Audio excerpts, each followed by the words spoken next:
এখন শুরু হবে তোমাদের সালোক সংশ্লেষেরই এপিসোড নাম্বার 4 সালোক সংশ্লেষ চ্যাপ্টার MCQ কোশ্চেন অ্যান্সার।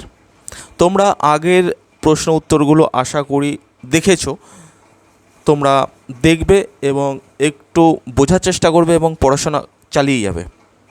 ওকে, তাহলে এখন আমরা শুরু করব এপিসোড নাম্বার 4।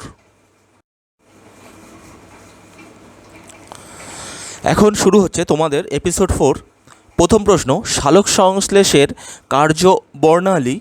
সালোক সংশ্লেষের কার্যবর্ণালী হলো কত? সালোক সংশ্লেষের কার্যবর্ণালী কত? অর্থাৎ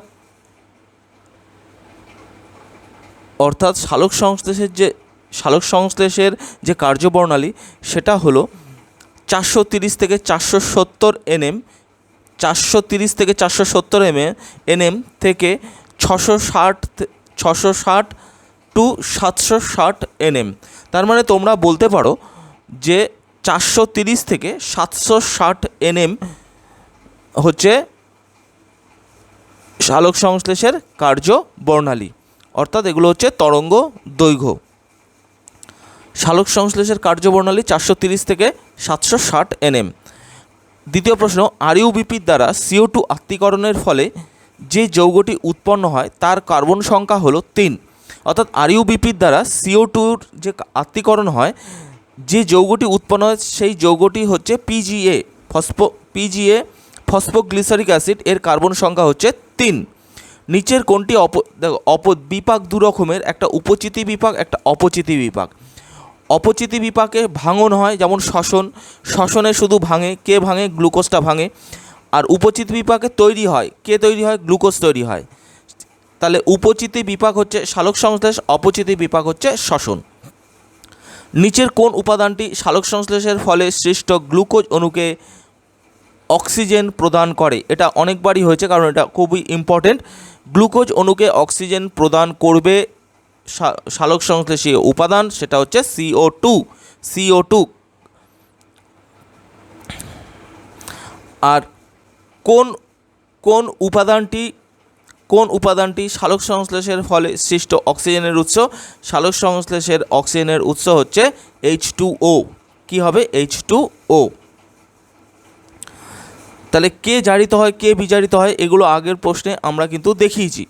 সেই ভিত্তিতে কিন্তু এখানে অক্সিজেন প্রদান করবে এবং আবার কেউ কার্বন ডাইঅক্সাইড, কেউ দুরকম অক্সিজেন প্রদান করে। সালোক সংশ্লেষে অক্সিজেন প্রদান করে হচ্ছে CO2, আর অক্সিজেনের উৎস হচ্ছে H2O। তাহলে তোমাদের এই প্রশ্নের উত্তরটা হয়ে গেছে। এইবারে দেখো ছাত্রছাত্রীরা, পরের প্রশ্ন, সালোক সংশ্লেষ আলোক দশা প্রক্রিয়ার ক্ষেত্রে সঠিক বক্তব্যটি হলো সালোক সংশ্লেষের পদ্ধতিতে যে আলোক দশা, সেই দশার সঠিক বক্তব্য হলো ফোটোলাইসিস এবং ফোটোফসফোরাইলেশন। অর্থাৎ সালোক সংশ্লেষের আলোক দশায় ফোটোলাইসিস হয়। ফোটোলাইসিস মানে হচ্ছে জলের আলোক বিশ্লেষণ, মানে আলোর উপস্থিতিতে জলটা H+ আর OH- ভেঙে যায়, এর জন্য একে বলা হয় ফোটোলাইসিস। আর ফোটোফসফোরাইলেশন, এই আলোক দশায় ADP থেকে ATP তৈরি হয়। কি থেকে? ADP থেকে ATP তৈরি হয়, এর জন্য একে বলা হয় ফোটোফসফোরাইলেশন। আলোক দশার প্রক্রিয়ার ক্ষেত্রে সঠিক বক্তব্যটি হলো ফোটোলাইসিস এবং ফোটোফসফোরাইলেশন। 2 নম্বর, সালোক সংশ্লেষ প্রক্রিয়ায় উদ্ভিদ বায়ুমণ্ডলের কোন উপাদানকে ব্যবহার করে? এটা সবথেকে সহজ, CO2 এবং H2O। সালোক সংশ্লেষ প্রক্রিয়ায় উদ্ভিদ কোন উপাদান? CO2 এবং H2O। 3 নম্বর, শ্বেতসার গঠনে ব্যবহৃত মৌলিক উপাদান। দেখো, শ্বেতসার গঠনের মৌলিক উপাদান আর গ্লুকোজের মৌলিক উপাদান দুটোই কিন্তু সমান। গ্লুকোজ শ্বেতসারে পরিণত হয়, অর্থাৎ গ্লুকোজের উপাদান আর শ্বেতসারের উপাদান একই। মৌলিক উপাদান হচ্ছে CHO, কার্বন, হাইড্রোজেন, অক্সিজেন।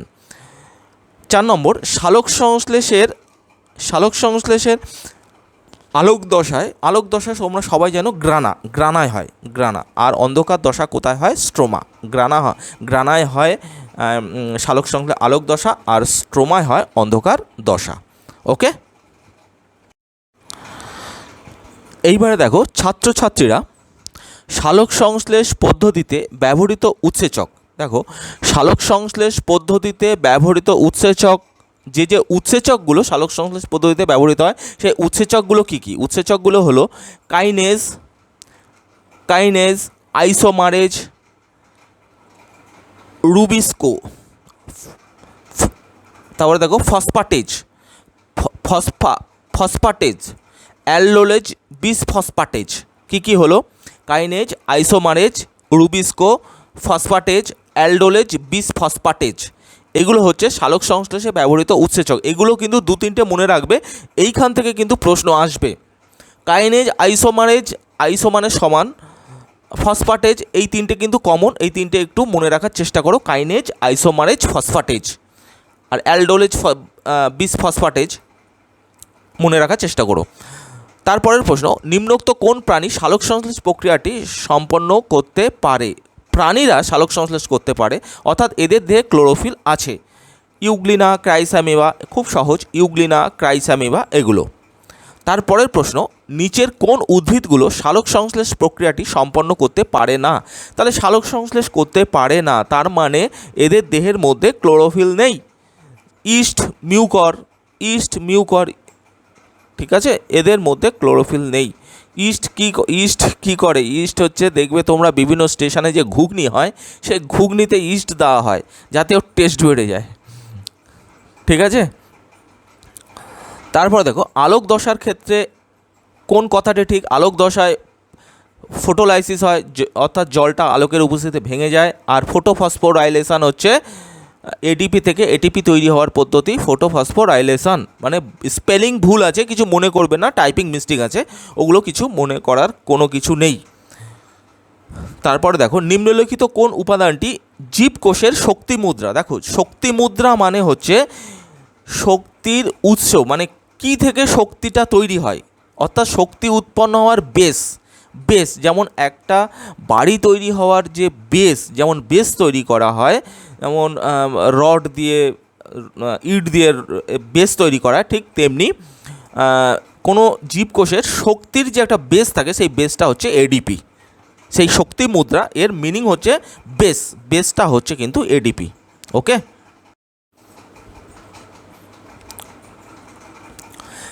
এইবারে দেখো এখানে সালোক সংশ্লেষ পদ্ধতিতে উৎপন্ন গ্লুকোজ কোন যৌগে রূপান্তরিত হয়? এটা অনেকবারই হয়েছে, শ্বেতসার, অর্থাৎ গ্লুকোজ শ্বেতসারে রূপান্তরিত হয়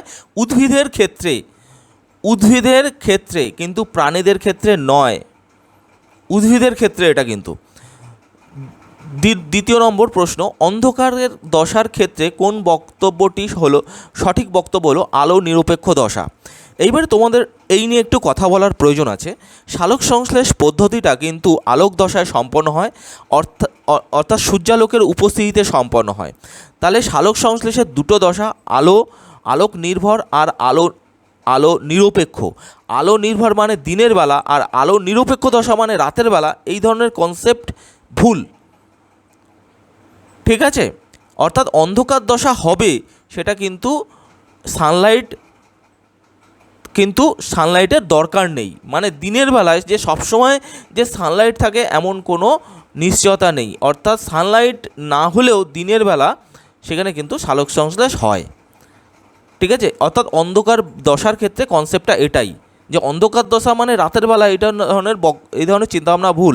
অর্থাৎ সালোক সংশ্লেষ হয় আলোর উপস্থিতিতে, কিন্তু সবসময় ওই যে আলোর যে তরঙ্গ দৈর্ঘ্য, যে প্রথম যে প্রশ্নটা, যে কত হচ্ছে যে একটা তরঙ্গ দৈর্ঘ্য, হ্যাঁ, ওই তরঙ্গ দৈর্ঘ্য যখন কম হয় তখন কিন্তু, বা একটু আলো সানলাইট একটু কম হয়, তখন কিন্তু এই ধরনের দশা বা অন্ধকার দশার ক্ষেত্রে বা আলো নিরপেক্ষ দশাটা হয়ে থাকে।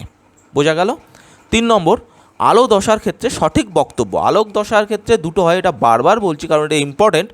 ফোটোফসফোরাইলেশন মানে এডিপি থেকে এটিপি তৈরি হয়, আর ফোটোলাইসিস আলোকের উপস্থিতিতে জলটা ভেঙে যায় H+ আর OH-এ।